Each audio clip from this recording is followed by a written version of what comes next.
ओम मुनित्रयं नमस्कृत्य तदुक्तिः परिभाव्यत वैयाकरणसिद्धान्तकौमुदीयं विरच्यते। सर्वेभ्यः श्रोतृभ्यः नमः। अस्माभिः गतपाठे किं किं विचारितम् इति एकवारं पश्यामः।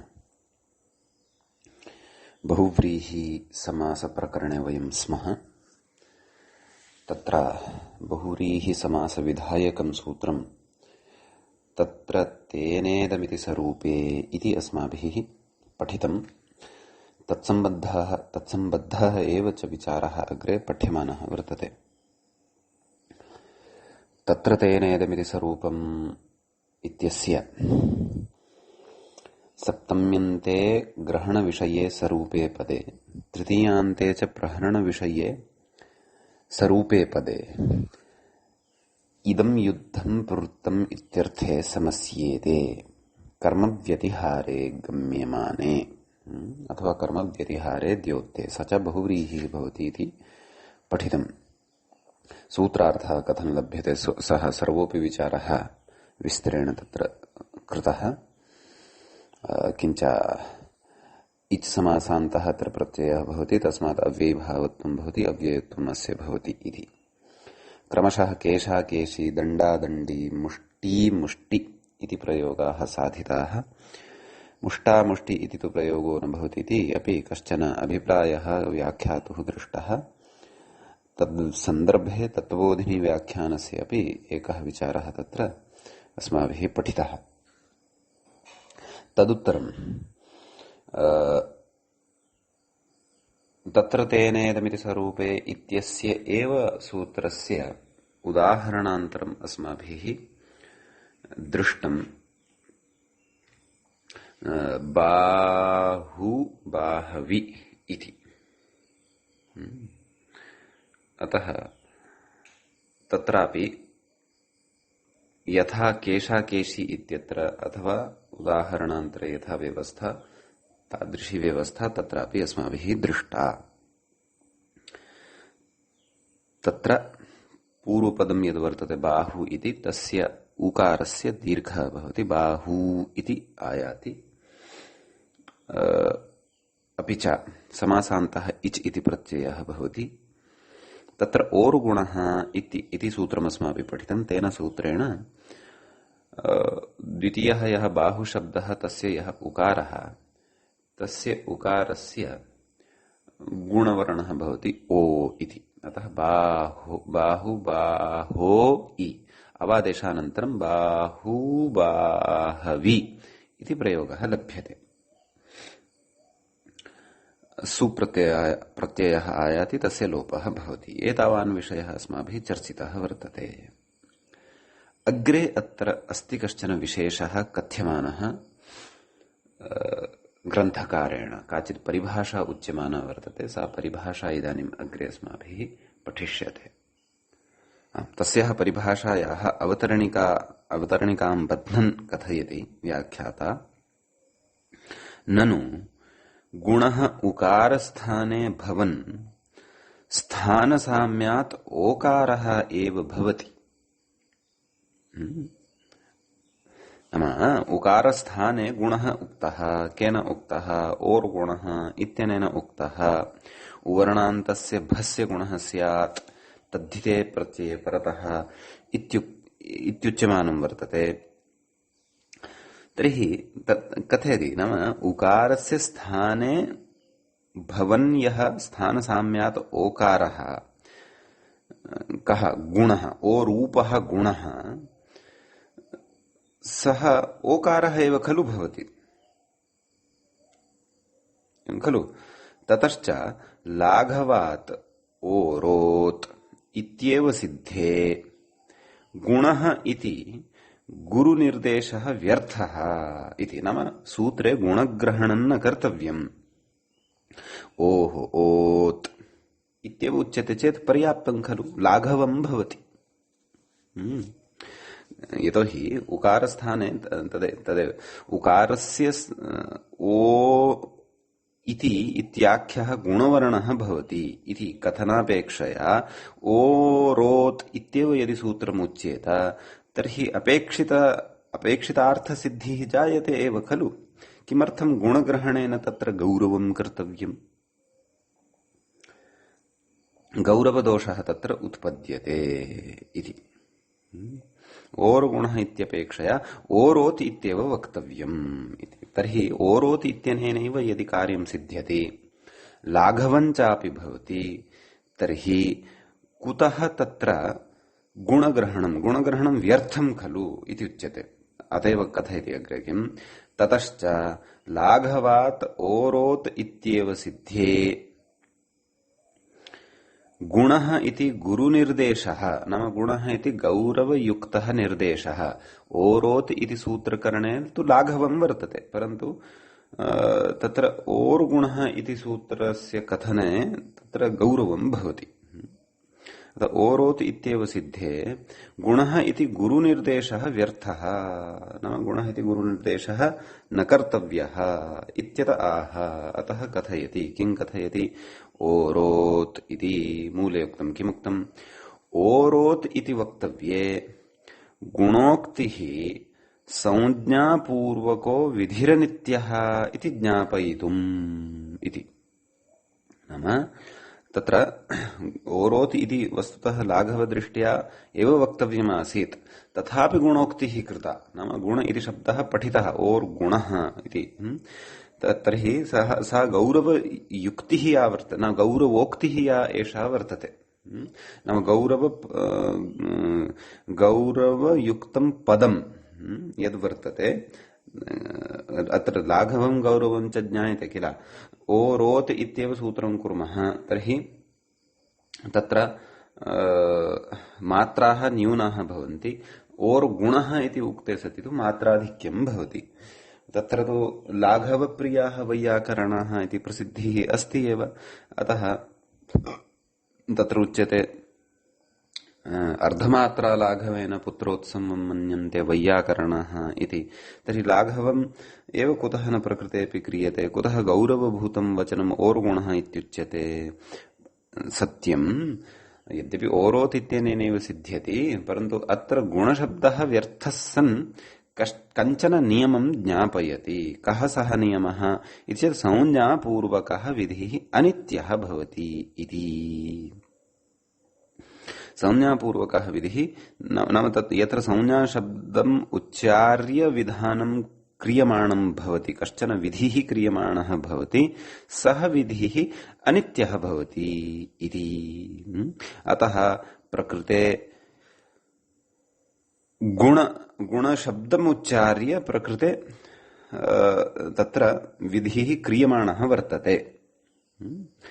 अतः संज्ञापूर्वकः विधिः अनित्यतां भजते नाम क्वचित् प्रवर्तते क्वचित् न प्रवर्तते। क्वचित् तत्र लक्ष्यं दृष्ट्वा क्वचित् प्रवृत्तिः भवति, क्वचित् प्रवृत्तिः न भवति इति अर्थः। अस्तु, अग्रे किं कथयति व्याख्याता। परन्तु तदेव संज्ञापूर्वको विधिरनित्यः अस्य परिभाषायाः एकवारं तत् पदच्छेदादिकमपि पश्यन्तु। तत्र नाम संज्ञापूर्वकः इति प्रथमाविभक्तेः एकवचनम् अस्ति, विधिः इति प्रथमाविभक्तेः एकवचनं वर्तते, अनित्यः नानित्यः अनित्यः। तत्र विधिः इत्यस्य पदस्य विशेषणद्वयं वाक्ये भवति, संज्ञापूर्वकः इति अनित्यः इति च। अतः एतादृशः अयं विधिः अनित्यो भवति इति। परिभाषायाः अर्थः अस्माभिः ज्ञातः एव, तदेव नाम सूत्रेषु संज्ञावाचकाः ये शब्दाः वर्तन्ते, यतः प्रकृते ओर् गुणः इत्यत्र संज्ञावाचकः शब्दः कः वर्तते, गुणः इति वर्तते। तेषां यदि प्रयोगः कृतः वर्तते नाम तेषां संज्ञावाचकानां शब्दानां ग्रहणं कृत्वा यदि कोऽपि तत्र विधानम् अथवा कश्चन विधिः किमपि विधानं तत्र यदि कृतं भवति तद् विधानम् अथवा सः विधिः अनित्यः भवति। यथा प्रकृते और गुणः इत्यत्र गुणः इति संज्ञावाचकः शब्दः पठितः अस्ति। संज्ञावाचकं शब्दं पठित्वा प्रकृते तत्र उवर्णस्य स्थाने गुणवर्णः उक्तः वर्तते। अतः अयं विधिः अनित्यः भवति इति परिभाषायाः अर्थः भवति। नाम लक्ष्यं दृष्ट्वा क्वचित् प्रवृत्तिः भवति, क्वचित् प्रवृत्तिः न भवति, लक्ष्यानुसारमेव। अस्तु, एवञ्च परिभाषायाः अयमर्थः। इयञ्च परिभाषा और गुणः इत्यत्र गुणग्रहणेन ज्ञाप्यते। ओरोत् इत्यनेनैव तत्र बाहु बाहवि इत्यादिषु प्रयोगेषु तत्र उवर्णस्य स्थाने तत्र गुणस्य प्रवृत्तिः भवति स्म इति कृत्वा और गुणः इत्यत्र वयं जानीमः एव ओः इति षष्ठी विभक्तेः एकवचनं च वर्तते। अतः ओः इति तत्र उच्यते। एवं किल तत्र कश्चन विचारः इतोपि उच्यमानः वर्तते ग्रन्थकारेण, व्याख्यात्रा उच्यमानः वर्तते। किमुच्यते चेत् न चैवम् इह तद्धितसंज्ञापूर्वकत्वं दुर्वारम् इति वाच्यम् इति। एवं खलु। नाम इह नाम क्व ओरोत् इत्यत्र यः तद्धितसंज्ञापूर्वकत्वं दुर्वारम् इति वाच्यम्। कुतः? सूत्रार्थं पश्यन्तु। उवर्णान्तस्य भस्य गुणः स्यात् तद्धिते परतः इति। एवं किल।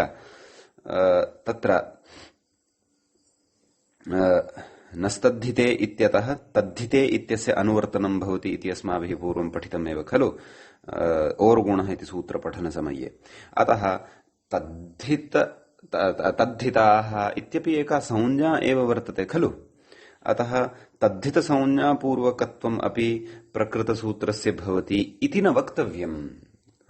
नाम प्रकृते अस्तु गुणशब्दस्तु साक्षात् पठित एव सूत्रे अस्ति एव, परन्तु प्रकृते सूत्रार्थकरणसमये अस्माभिः उक्तं तद्धिते परतः।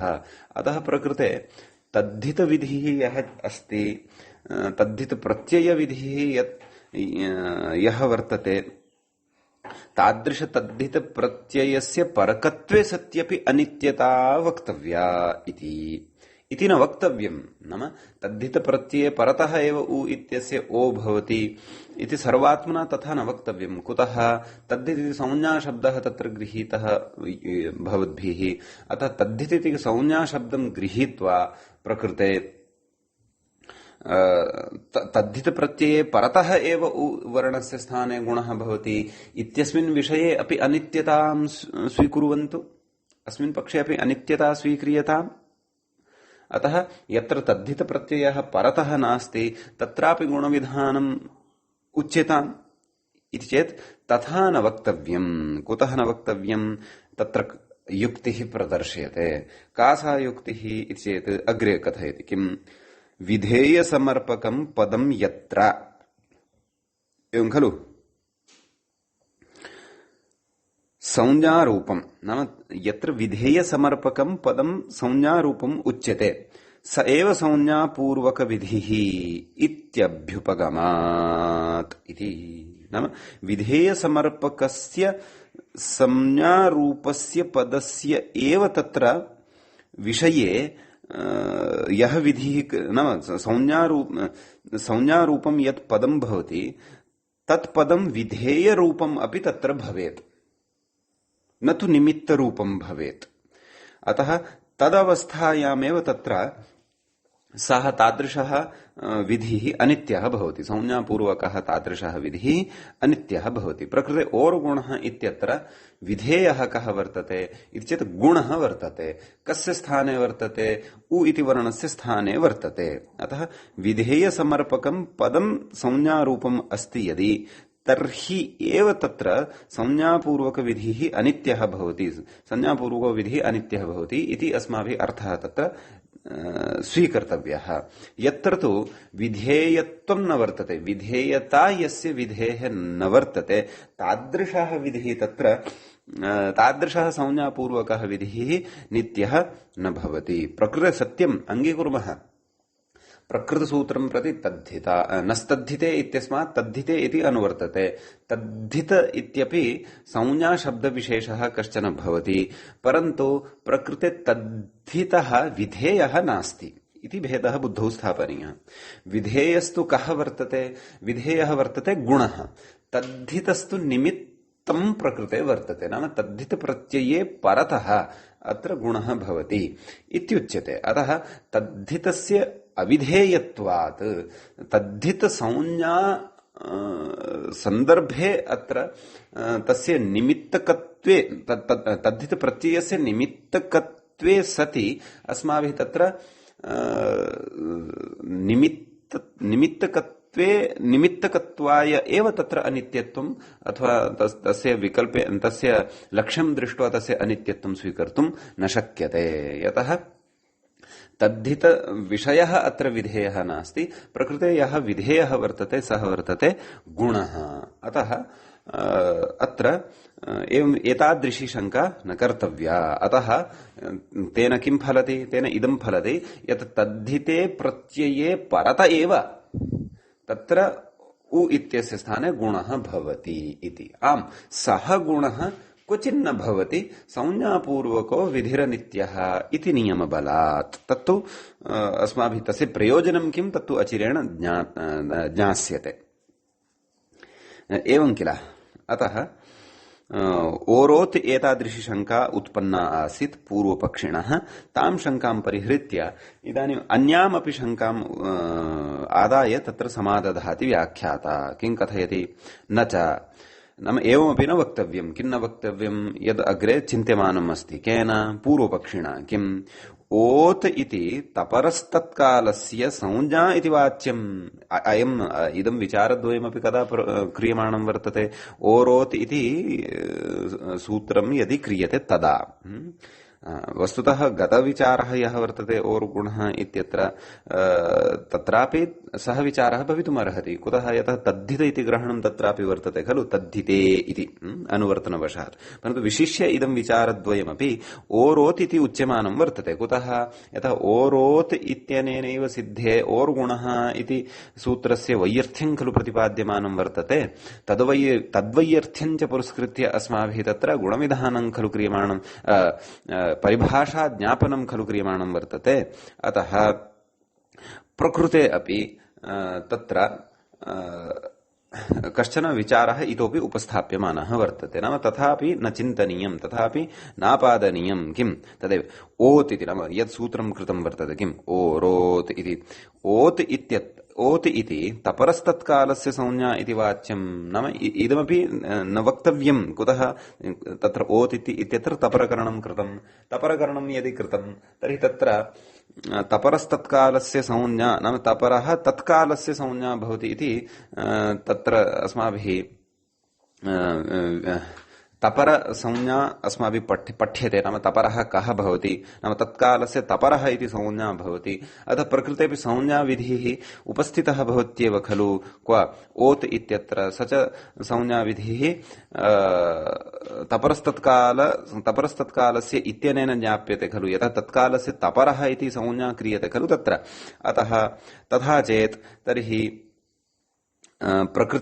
तर्हि तस्य उपस्थित्या अपि उवर्णस्य स्थाने ओ इति विधानं यद् वर्तते तत् तपर इत्याख्यायाः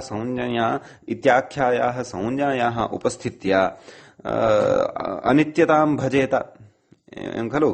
अतः तादृशः अर्थः अत्र न स्वीकर्तव्यः। कुतः? कथयति विधीयमानत्वादेव तत्कालत्वसिद्ध्या, नाम तत्र ओरोत् इति विधानं यद् क्रियमाणं वर्तते तद् विधीयमानत्वादेव नाम तत्कालस्य एव ग्रहणं भवति। नाम ह्रस्वस्य उकारस्य यः कालः वर्तते तादृश ह्रस्व उकारस्य स्थाने एव तत्र ओ इति वर्णः भवति इति विधानादेव, नाम विधानारंभ सामर्थ्यादेव तस्य तत्काल सिद्धिः जायते। अतः तकारस्य तत्र प्रयोजनं केवलम् उच्चारणाय एव वर्तते। नाम तत्र तकारः यः वर्तते सः उच्चारणार्थकपरः एव तत्र वर्तते। कुतः? यतः विधानसामर्थ्यादेव तत्र स्पष्टः अयं विषयः भविष्यति यत् उ इति वर्णस्य स्थाने एव तत्र ओत् इति भवति इति। ओः ओत् इति खलु उच्यते। नाम ह्रस्व उवर्णस्य स्थाने ओत् इति ओत् इत्यस्य भवन्तः ओ इत्येव अर्थम् अवगच्छन्तु इति।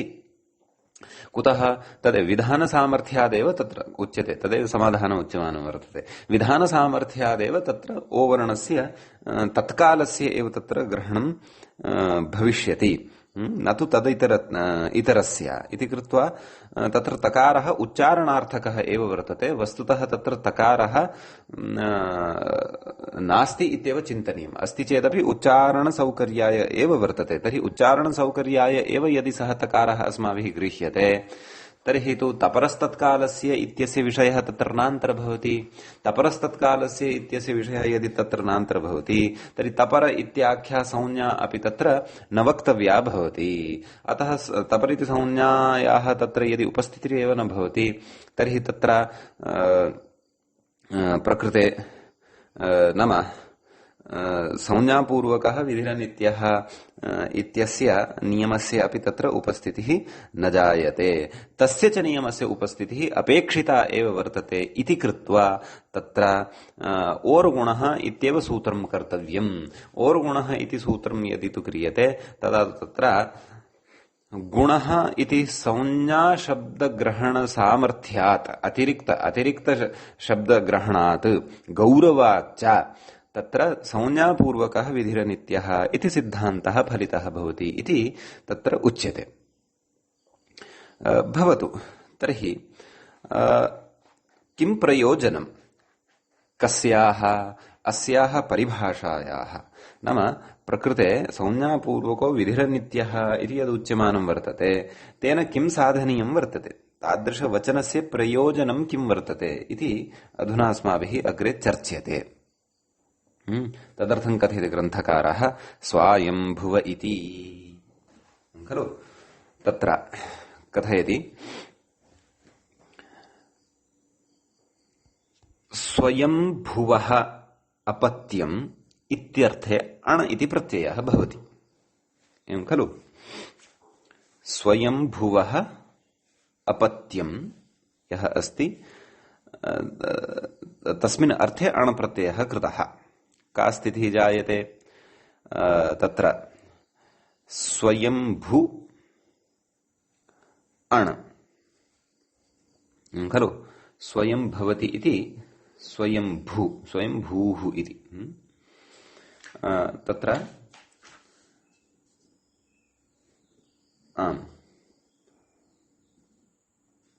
स्वयंभू इत्यस्मात् शब्दात् अण् इति प्रत्ययः भवति। स्वयंभू इत्यत्र कीदृशः अस्ति अन्ते ऊकारः, दीर्घः ऊकारः वर्तते खलु। तत्र तु ओर्गुणः इत्यत्र प्रथमं यद् पदं वर्तते ओः इति, तत्र तु तत्र तपरकरणविचारः न कृतः अस्माभिः। तत्तु ओरोत् इति यदि सूत्रं विधीयते तर्हि ऊ शब्दस्य स्थाने यः ओत् विधीयते तत्र तपरकरणविचारः अस्माभिः चर्चितः। वस्तुतः ओरोत् इत्यत्र तु ऊ शब्दः अस्ति प्रथमे पदे।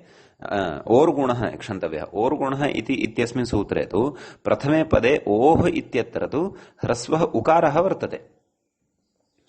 अतः स च तपररहितः अस्ति सर्वात्मनः। अतः दीर्घस्य अपि ऊकारस्य तत्र ग्रहणं भवति गुणे कर्तव्ये। अतः स्वयंभू इति यत् वर्तते पदं तस्मात् पदात् अपत्यार्थक अणिपरतः स्थितिः लभ्यते। स्वयंभू अण् इति स्वयंभुवः अपत्यम् इति तत्र इति व्युत्पत्त्या तस्यापत्यम् इत्यनेन तत्र अपत्यार्थके अणि सति। एवं किल। तर्हि तत्र कथयति अग्रे स्वायंभुवः इति रूपं सिद्ध्यति। तर्हि कुतः सिद्ध्यति? स्वयंभू अण् इत्यवस्थायां तद्धितप्रत्ययः वर्तते एव अग्रे अण् इति तत्र अणः णित्वात् आदिवृद्धिः स्व इत्यत्र वकारोत्तरवर्तीयः अकारः अस्ति तस्य आ इति वृद्धिवर्णः आयाति अतः स्वायम्भू अ इति भवति स्वायम्भू अ इत्यवस्थायाम् ओर् गुणः इत्यनेन सूत्रेण तत्र गुणस्य प्राप्तिः जायते गुणस्य यदि प्राप्तिः स्यात् तर्हि तत्र गुणानन्तरम् अवादेशोऽपि स्यात् यतः बाहू बाहवी इत्यत्र अवादेशः कृतः अवादेशः यदि स्यात् तर्हि बाहू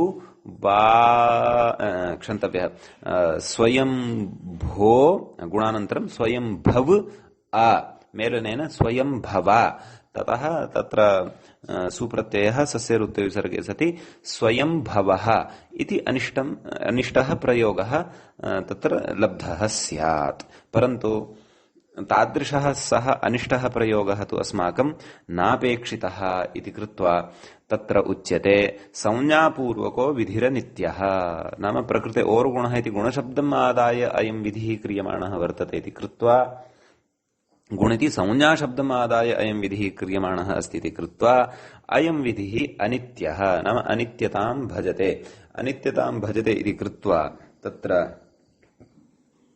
स्वायम्भू अ इत्यत्र गुणः न भवति केन ओर् गुणः इत्यनेन तर्हि गुणः यदि न भवति तर्हि तत्र उवङादेशः सावकाशः भवति उवङे अवसरः लभ्यते तदेव कथयति अग्रे संज्ञापूर्वकत्वेन अनित्यत्वात् ओर् गुणाभावे उवङ च प्रकृते अजिष्णुधातु भ्रुवाङ् योरिवङ् उवङौ इत्यनेन सूत्रेण उवङादेशः भवति उवङादेशे सति तत्र उ इत्यस्य उवङादेशे सति स्थितिः जायते स्वायम्भ उव अ स्वायम्भुव सस्य सुप्रत्ययः आयाति सस्य रुत्ते विसर्गे सति स्वायम्भुव इति रूपस्य तत्र सिद्धिर्जायते इति तर्हि स्वायम्भुव इत्यादिषु प्रयोगेषु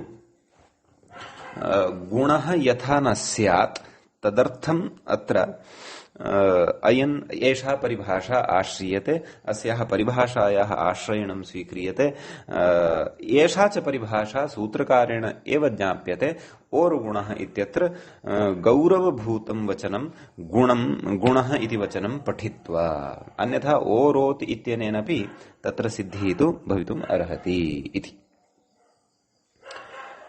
भवतु एतावान् विचारः अत्र कृतः अग्रे किं कथयति व्याख्याता इति पश्यामः आदिवृद्धिरिति भावः आदिवृद्धिः अस्माभिः कृता एव अग्रे कथयति स्वायम्भुवम्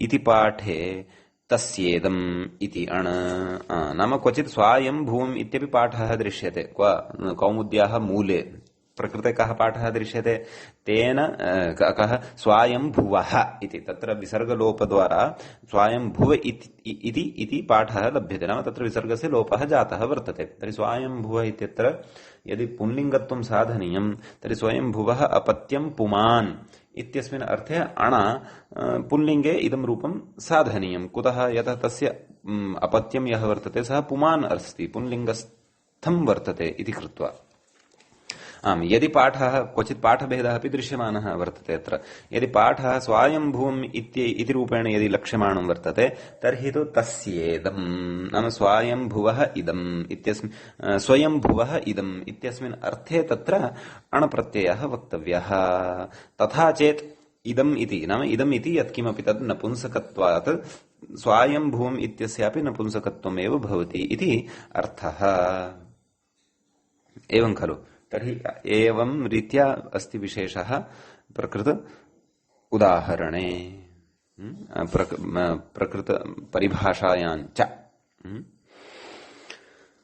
अस्तु तर्हि अग्रे अधुना वयं गच्छामः अग्रे प्रत्युदाहरणविचारः कश्चन वर्तते तत्र उच्यते सरूपे इति किम् एवं खलु नाम क्व तत्र तेनेदमिति स्वरूपे इत्यत्र स्वरूपे इति यत् पठितं तद् कुतः तद् किमर्थं विचार्यते तद् कुतः उच्यते इति चेत् एतदर्थमेव उच्यते यत्र सप्तम्यन्ते द्वे पदे अथवा तृतीयान्ते द्वे पदे समानं रूपं यत्र भजेते तत्रैव अयं समासः। यत्र समानं रूपं नास्ति, अन्यत् सर्वमपेक्षितं सर्वं तत्सर्वं वर्तते, परन्तु द्वयोः अपि पदयोः समानं रूपं नास्ति, तत्र तु अयं समासो न भवति इति अर्थः ज्ञातव्यः। एवं किल? अतः तत्रोच्यते अग्रे किम्? हलेन मुसलेन इति तदेव कथयति व्याख्याता। अत्र असरूपत्वात् हलामुसलीति न भवति इति भावः। हलेन मुसलेन प्रहृत्य इदं युद्धं प्रवृत्तम् इति यदि वक्तव्यं तर्हि हलेन मुसलेन प्रहृत्य इदं युद्धं प्रवृत्तम् इत्येव वक्तव्यम्। नाम वाक्यस्य एव अत्र प्रयोगः भविष्यति। अत्र बहुव्रीहि समासः तत्र तेनेदमिति स्वरूपे इत्यनेन बहुव्रीहि समासः न कर्तुं शक्यते। कुतः? यतः हलेन इति पदस्य यद्रूपं तद्रूपं मुसलेन इति पदस्य नास्ति। उभयोः अपि रूपयोः अस्ति कश्चन भेदः। अतः अयं भेदः अस्ति इति कृत्वैव प्रकृते हलामुसली इति प्रयोगः न भवति। अनिष्टः अयं प्रयोगः। अतः हलामुसली इत्यादयः प्रयोगाः नोपपद्येरन्, तदर्थं प्रकृते स्वरूपे इति पदग्रहणं कृतम् अस्ति इत्यर्थः। एवं किल? तर्हि एतावान् विशेषः अस्माभिः एतावता तत्र तेनेदमिति स्वरूपे इति सूत्रे पठितः। इदानीं वयं तत्र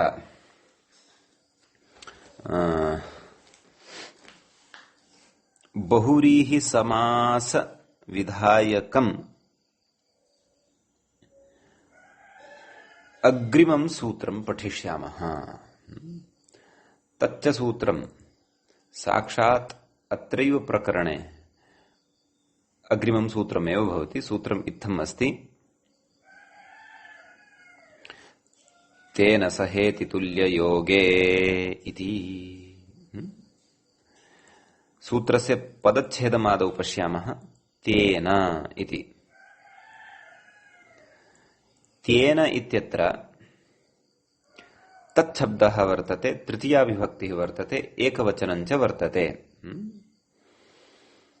सः इति अव्ययपदं वर्तते, द्वितीयं पदं सूत्रस्य। सूत्रस्य तृतीयं पदं भवति इति, तदपि अव्ययपदमेव वर्तते। सूत्रस्य चतुर्थम् अन्तिमं च पदं वर्तते तुल्ययोगे इति। तत्तु सप्तमी विभक्तेः एकवचनं भवति। शेषो बहुव्रीहिः इत्यस्मात् बहुव्रीहिः इत्यनुवर्तते। विभाषाधिकारे वयं स्मः, सुप्समासः इत्यादि सर्वं लभ्यते इति। तत्रुच्यते तुल्येन योगः तुल्ययोगः इति विग्रहः उच्यते। कस्य? तुल्ययोगः, तुल्ययोगे इत्यस्य। तुल्येन योगः तुल्ययोगः तस्मिन् तुल्ययोगे इति। अग्रे उच्यते व्याख्यात्रा उच्यमानम् अस्ति। किं? तुल्ययोगे इत्यस्य अर्थः उच्यमानः वर्तते। किं? युगपत्कालिकक्रियायोगे इत्यर्थः। नाम युगपत्कालिकक्रियायोगे नाम एकस्मिन् एव काले काचित् क्रिया या जायमाना वर्तते। नाम तत्र युगपत् नाम युगपत् नाम एकत्र एकस्मिन् समये एव सहैव इत्यर्थः। एकस्मिन् काले एव या क्रिया जायमाना वर्तते, तादृशक्रियायाः योगे गम्यमाने सति तत्र बहुव्रीहि समासः भवति। सूत्रार्थस्तु अग्रे वक्ष्यते। किं कथयति? तृतीयान्तेन इति। नाम सूत्रार्थः द्रष्टव्यः। किम् उक्तम्? तुल्ययोगे वर्तमानं सः। नाम तुल्ययोगे यः विद्यते कः? सः इति शब्दः अथवा सः इति अव्ययम् इति। सः इत्येतत् नाम तुल्ययोगे वर्तमानं सः इति शब्दः अथवा सः इति एतत् अव्ययम् तृतीयान्तेन तृतीयान्तेन अयमर्थः कुतः लभ्यते इति चेत् व्याख्याता कथयति तत्र किम् तेन इत्यनेन तल्लाभादिति भावः यथा गतसूत्रे तत्र तेनेदिमिति स्वरूपे तत्र इत्यनेन सप्तम्यन्तयोः लाभः जातः लाभः नाम प्राप्तिः अपि च तेन इत्यनेन तृतीयान्तस्य लाभः जातः तद्वत् प्रकृते अपि तेन इत्यनेन तृतीयान्तस्य शब्दस्य तत्र लाभः अर्थात् प्राप्तिः भवति अतः उच्यते किम् तृतीयान्तेन अग्रे उच्यते प्राग्वत् इत्यस्य कः अर्थः नाम समस्यते स च बहुव्रीहिः भवति समासः भवति स च कः समासः बहुव्रीहिः इत्याख्यः समासः भवति इत्यर्थः एवं सूत्रस्य अर्थः भवति तत्र कथ्यते तर्हि एतावता नाम सूत्रस्य अर्थः अस्माभिः एतावता कः ज्ञातः तुल्ययोगे वर्तमानः यः सः इति शब्दः सः केनचन तृतीयान्तेन पदेन सह समस्यते अथवा तृतीयान्तेन शब्देन सह समस्यते बहुव्रीहि समासः सः भवति इति समीचीनं कथयति अग्रे असमानाधिकरण्यार्थं कबभावार्थं च इदम् नाम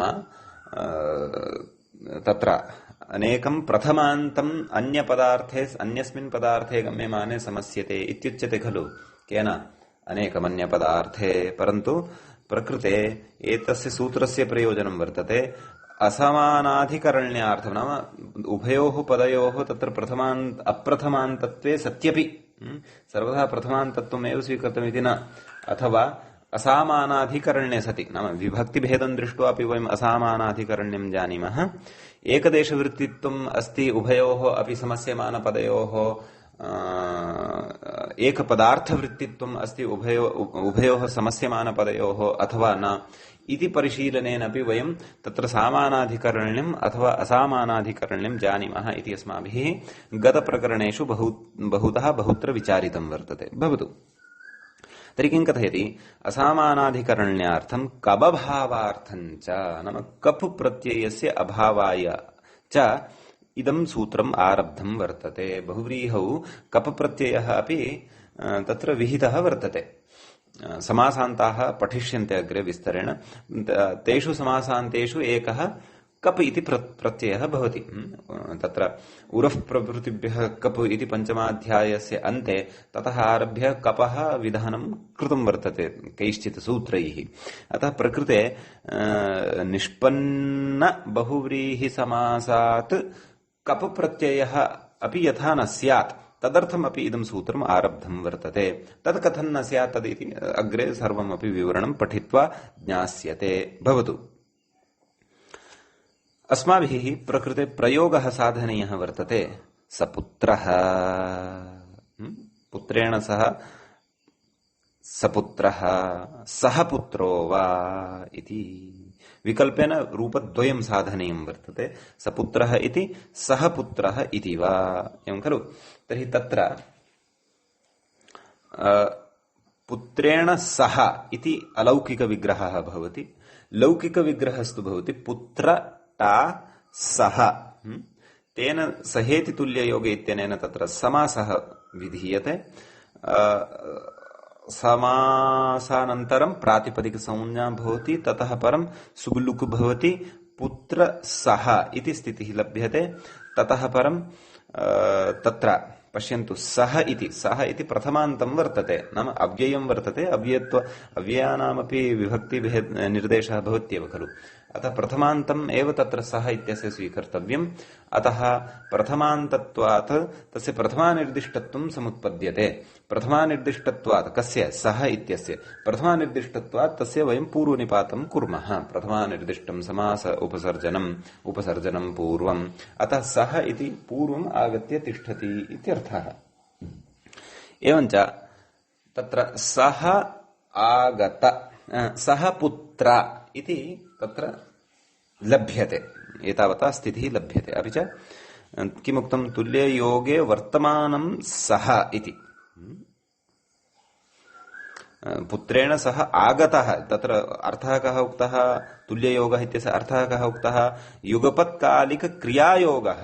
तर्हि युगपत्कालिकक्रियायोगः अत्र कः वर्तते, कस्याः क्रियायाः अत्र तादृश्याः योगः वर्तते, या युगपत्कालिकत्वं भजते इति चेत् आगतः। पश्यन्तु, उदाहरणे स्पष्टतार्थम् अत एव उक्तं किम्, पुत्रेण सह सपुत्रः सह पुत्रो वा आगतः इति। अतः पुत्रेण सह आगतः सपुत्रः, पुत्रेण सह आगतः सह पुत्रः इत्यपि उभयथा अपि तत्र आगतः इति क्रिया अपि अस्माभिः स्वीकर्तव्या। अतः सपुत्रः आगतः, कः आगतः, पिता इत्यादिः कश्चन आगतः इत्यर्थः। यः आगतः स पिता इत्यादिः कश्चन अवगम्यते इत्यर्थः। अस्तु, आम्, तर्हि सः पुत्र इत्यवस्थायां वयं स्मः।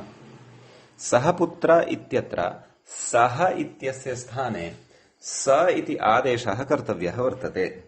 स इति आदेशः कर्तव्यः, परन्तु केन सूत्रेण कर्तव्यः, तदर्थं सूत्रम् इदानीम् आरप्स्यते।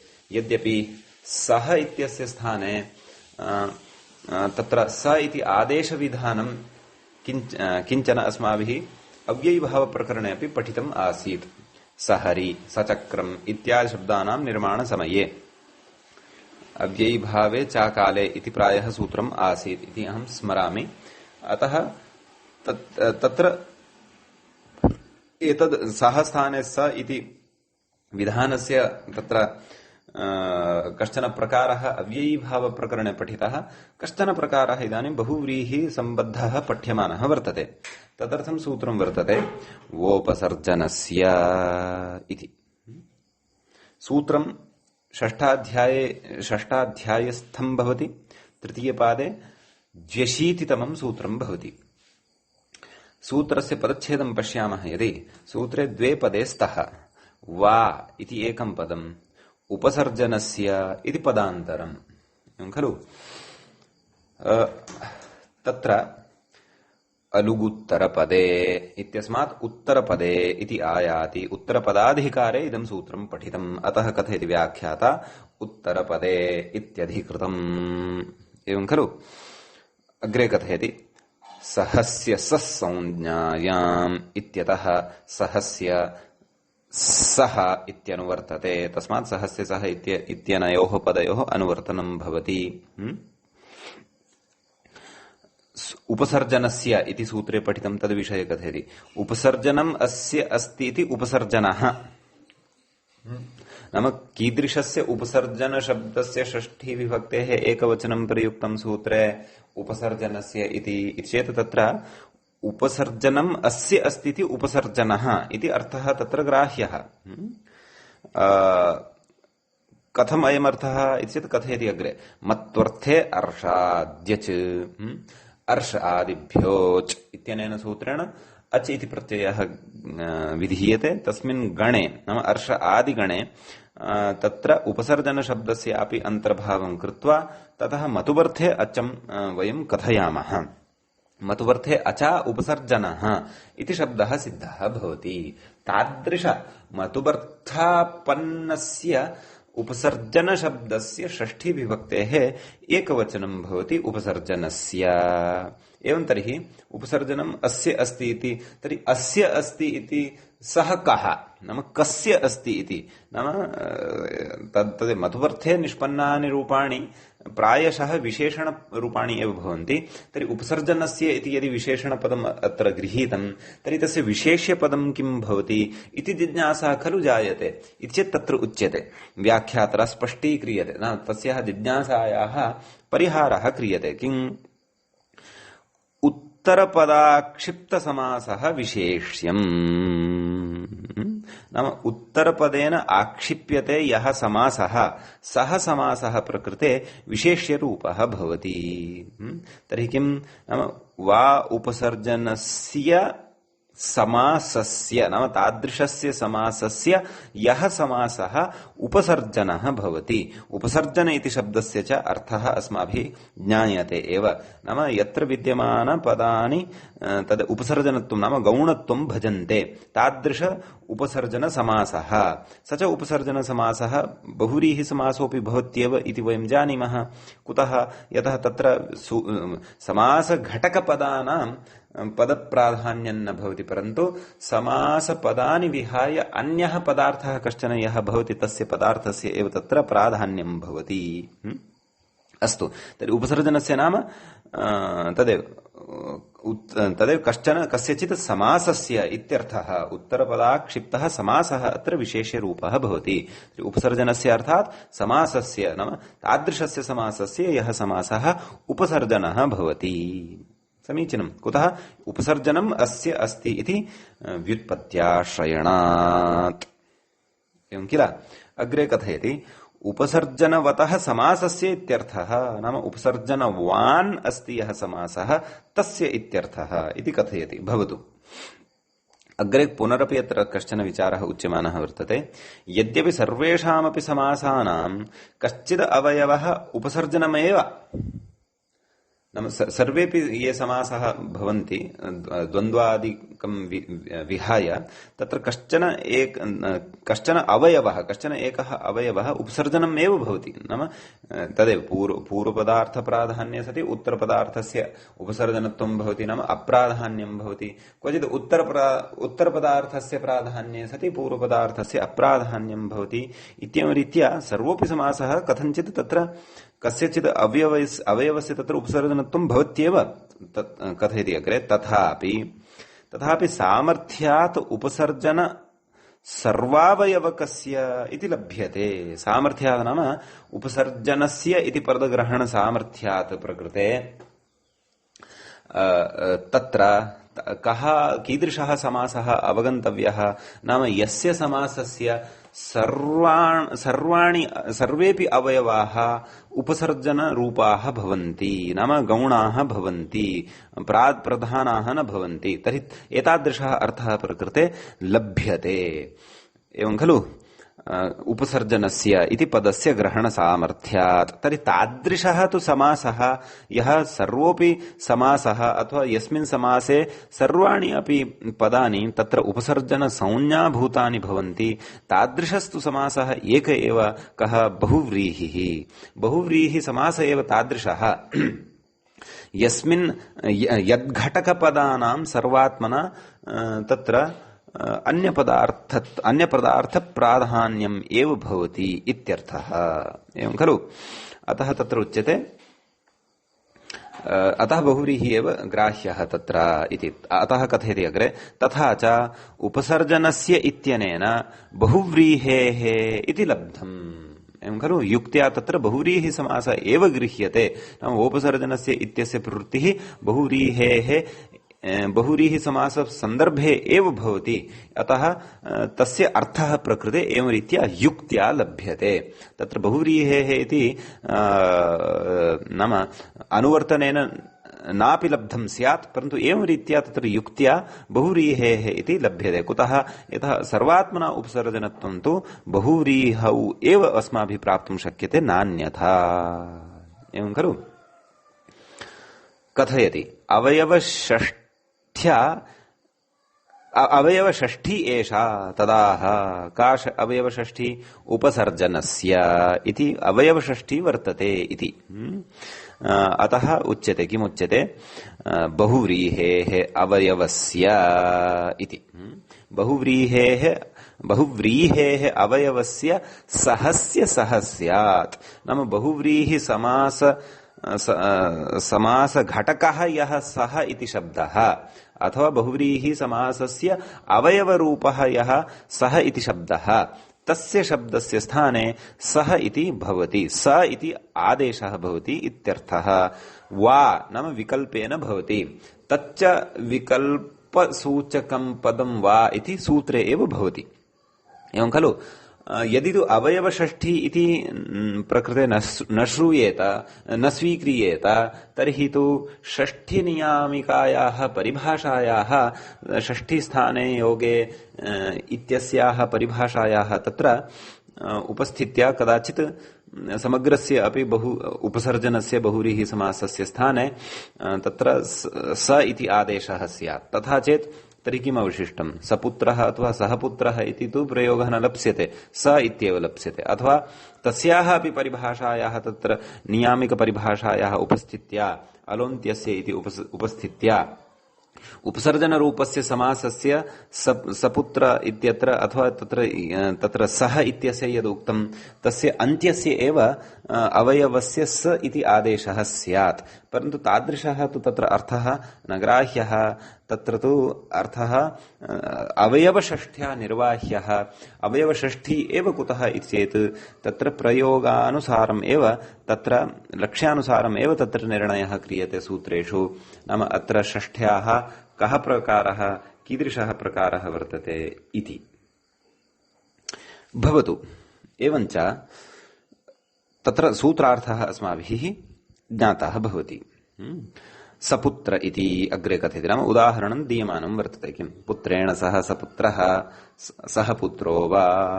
तस्य विग्रहादिकं सर्वम् अस्माभिः पूर्वमेव उपस्थापितम् आसीत्। अतः कथयति अग्रे सभावे रूपम्। नाम सः स्थाने स इति भवति। केन सूत्रेण भवति? वोपसर्जनस्य इत्यनेन सूत्रेण भवति। अतः सपुत्रः इति रूपं सिद्ध्यति इत्यर्थः। कोऽर्थः? पुत्रेण युगपत् आगतः इत्यर्थः। नाम यस्मिन् समये पुत्रः आगच्छन्नस्ति तस्मिन् समये तस्य पितापि आगतः। अतः सपुत्रः कः? नाम सपुत्रः यः आगतः सः कः? सः अन्यः कश्चन पिता इत्यादि भवति इत्यर्थः। एवं खलु? तर्हि इदम् उदाहरणं प्रकृते भवति। अन्यानि अपि उदाहरणानि अत्र भवितुम् अर्हन्ति। यथा छात्रेण सः छात्रेण आगतः अथवा छात्रेण सह आगतः, सच्छात्रः अथवा सः छात्रः विकल्पेन खलु भवति वोपसर्जनस्य इति विधानम्। अथवा सः पुत्रः सपुत्रः सः पुत्रः। एवमेव कर्मकरेण सह आगतः, सकर्मकरः अथवा सः कर्मकरः। एवं रीत्या तत्र विकल्पव्यवस्था अस्माभिः नाम वोपसर्जनस्य इत्यनेन आदेश सादेश विकल्प व्यवस्थां पुरस्कृत्य उदाहरणद्वयं प्रकृते ज्ञातव्यम् इत्यर्थः। एवं किल? एवञ्च प्रकृते कश्चन विचारः इतोपि उपस्थाप्यमानः वर्तते ग्रन्थकारेण। कोऽसौ विचारः इति चेत् कथयति अग्रे तुल्ययोगवचनं प्रायिकम्। नाम प्रकृतसूत्रे कस्मिन् सूत्रे? तेन सहेति तुल्ययोगे इत्यस्मिन् सूत्रे तुल्ययोगवचनं यद् वर्तते तद्वचनं प्रायिकं वर्तते इत्यर्थः। एवं खलु? नाम प्रायशः प्रवर्तते। नाम क्वचित् नाम तुल्ययोगः यत्र भवति तत्र प्रवर्तते, क्वचित् यत्र तुल्ययोग प्रसंगः न भवति। तुल्ययोगः नाम तद् युगपत्कालिक क्रियायोगः इति यः अर्थः अस्माभिः अवगतः। तर्हि क्वचित् तादृशः नाम तुल्ययोगत्वं यत्र नापि गम्यमानं वर्तते तत्रापि समासः कृतः दृश्यते। केन? तेन सहेति तुल्ययोगे। नाम सर्वात्मना युगपत्कालिक क्रियायोगः एव अपेक्षितः, तत्रैव तेन सहेति तुल्ययोगे इत्यनेन समासः क्रियते इति नास्ति। कुतः? इदं वचनं प्रायिकं वर्तते। प्रायिकं नाम तदेव। नाम क्वचित् तुल्ययोगे सति समासः भवति इति सत्यं, परन्तु क्वचित् तुल्ययोगः यत्र नास्ति, नाम युगपत्कालिक क्रियायोगः यत्र नास्ति तत्रापि अयं समासः दृश्यते। अतः अयं सिद्धान्तः यः स्वीक्रियमाणः वर्तते, कः सिद्धान्तः? तुल्ययोगवचनं प्रायिकम् इति। सः सिद्धान्तः लक्ष्यं दृष्ट्वा एव तत्र स्वीक्रियते, नान्यथा इति। एवं खलु? तत्र युक्तिः अपि प्रबला युक्तिः वर्तते। तां युक्तिम् अग्रे कथयिष्यति कः व्याख्याता।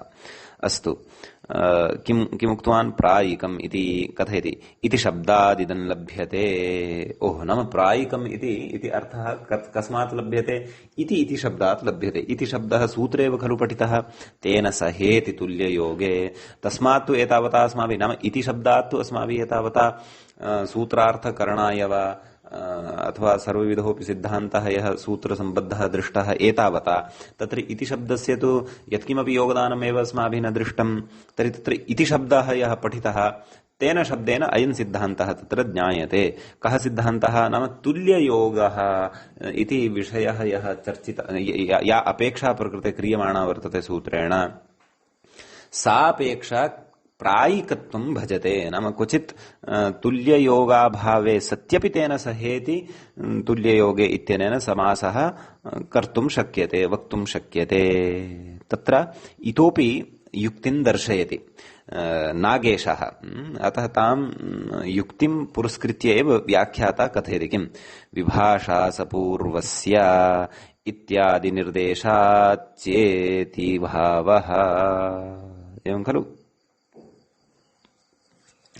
एकक्षणं नागेशेन इदम् उक्तं वा न वा इति एकवारं शेखरं द्रष्टुम् इच्छामि यतः तत्रत्यान् विचारान् व्याख्याता लिखति इति कृत्वा मया उक्तम् पश्यन् अस्मि तेन सहेति तुल्ययोगे तुल्ययोगं प्रायिकं सपुत्र इति प्रायिकम् इति कथयति किं कथयति शब्देन्दुशेखरकारः इति शब्दादिदं लब्धम् अस्तु तत्तु अत्र व्याख्यानेन ततः एव पङ्क्तिः उत्थापिता अग्रे कथयति सकर्मकः इति स्वार्थेकः अग्रे साधयिष्यते अस्माभिः अत एव अर्थेन सह निवृत्तः इत्यर्थकः सार्थकः निवृत्तः इति द्वन्द्वसूत्रस्थ भाष्यप्रयोगः संगच्छते अस्तु एतेन भाष्यस्य प्रयोगः स्वीकृतः कः सार्थको निवृत्तः इति एतच्च प्राचाम् अनुरोधेन परे तु पुत्रैः इत्यादौ विद्यमानता वाची तेषां विद्यमानत्वे अपि इत्यर्थः इति न दोषः प्रकृते तु न सः कर्मणो विद्यमानत्वे इत्यर्थान् अनुभवात् इति एवञ्च अनेकमन्यपदार्थे इत्येव समासः सपूर्वायाः इत्यादि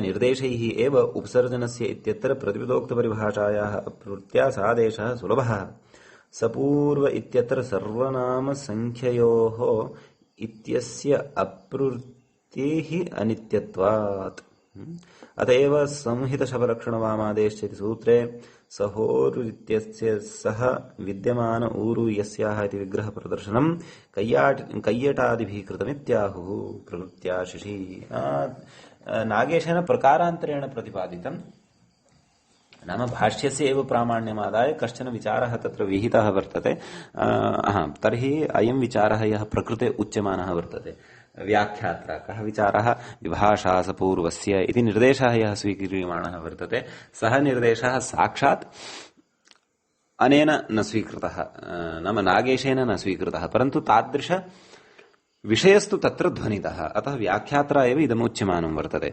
प्राचीनेन क्वचित् उक्तं स्यात् इति तु अस्माभिः द्रष्टव्यं तदर्थं काशिका वा अथवा तस्य तदीयं व्याख्यानद्वयम् अस्माभिः द्रष्टुं शक्यते भवतु अस्तु व्याख्यात्रा एव उक्तम् इति कृत्वा अत्रैव वयं समन्वयनं कुर्मः किमुच्यते विभाषा सपूर्वस्य इत्यादि निर्देशाच्च इति भावः नाम एतेन निर्देशेन अपि नाम इति शब्दात् इदं लभ्यते नाम इति शब्दात् इदं लभ्यते इति नागेशः कथयति नाम सूत्रे तेन सहेति इति शब्दग्रहणं यद् कृतं तेन इदं लभ्यते किं लभ्यते नाम तुल्ययोगवचनं प्रायिकं वर्तते नाम क्वचित् नापि अतुल्ययोगे सत्यपि तत्र समासः दृश्यते इति विभाषा सपूर्वस्य इति तत्र सपूर्वस्य इति विग्रहः अपि प्रमाणं भवति कुतः सपूर्वस्य इति तत्र सपूर्वः इति शब्दस्य सपूर्व इति शब्दस्य सप्तमी विभक्तेः एकवचनं प्रयुक्तम्। तर्हि तत्र कः समासः वक्तव्यः इत्येतत् बहुव्रीहि समासः वक्तव्यः। बहुव्रीहि समासः यदि वक्तव्यः तर्हि केन वक्तव्यः इत्येतत् तेन सहेति तुल्ययोगे इत्यनेन वक्तव्यः।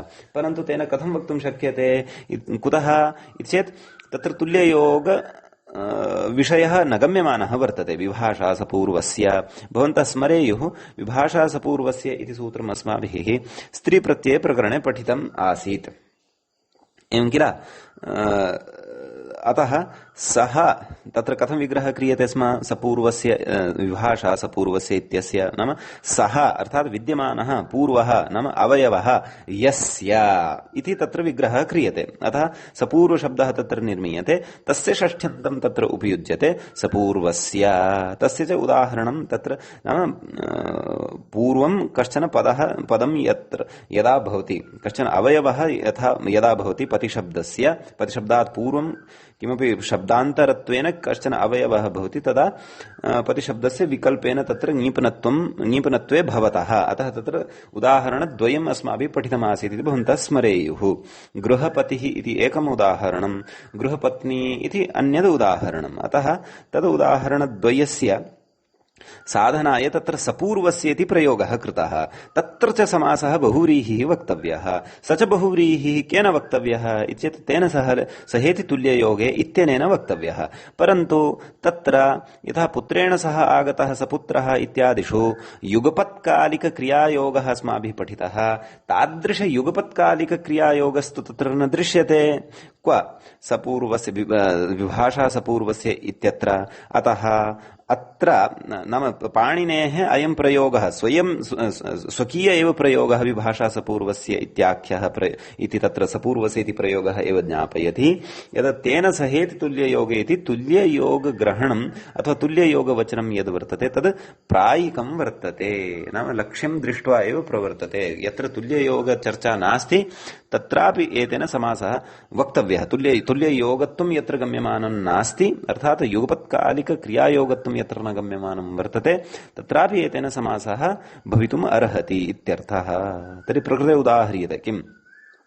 सकर्मकः, सलोमकः इत्यादि उदाह्रियते। तर्हि सकर्मकः इत्यस्य एकस्य विषये कथयति कः व्याख्याता, किं कथयति?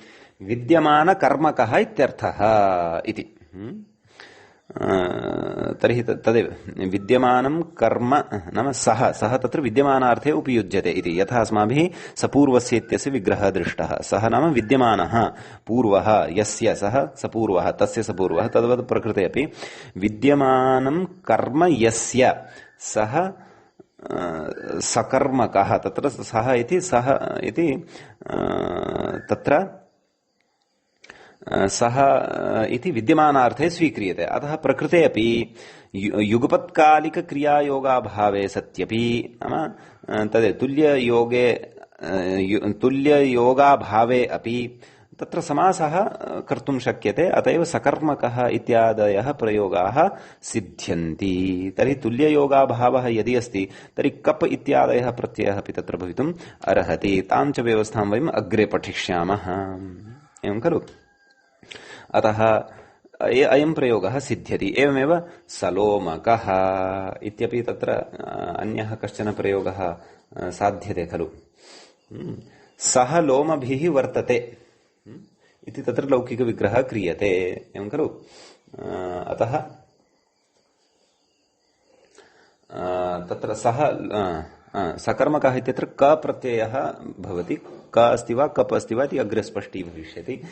सलोमकः इत्यत्रापि क प्रत्ययः वर्तते। अतः प्रकृते अपि तदेव तुल्यक्रिया युगपत्कालिकक्रियाभावात् समासः न प्राप्यते, परन्तु तदेव इति ग्रहणसामर्थ्यात् नाम तेन सहेति तुल्ययोगि सूत्रे इति ग्रहणसामर्थ्यात् अथवा विभाषासपूर्वस्य इत्यत्र सपूर्वस्य इति निर्देशाद् वा प्रकृते तुल्ययोगाभावे सत्यपि समासः भवति। अपि च सः इत्यस्य स्थाने सः इति आदेशः भवति। कथं विग्रहः कृतः? सह लोमभिः अथवा लोमभिः सह वर्तते इति विग्रहः तत्र क्रियते। अतः सलोमकः इति तत्र प्रयोगः सिद्ध्यति।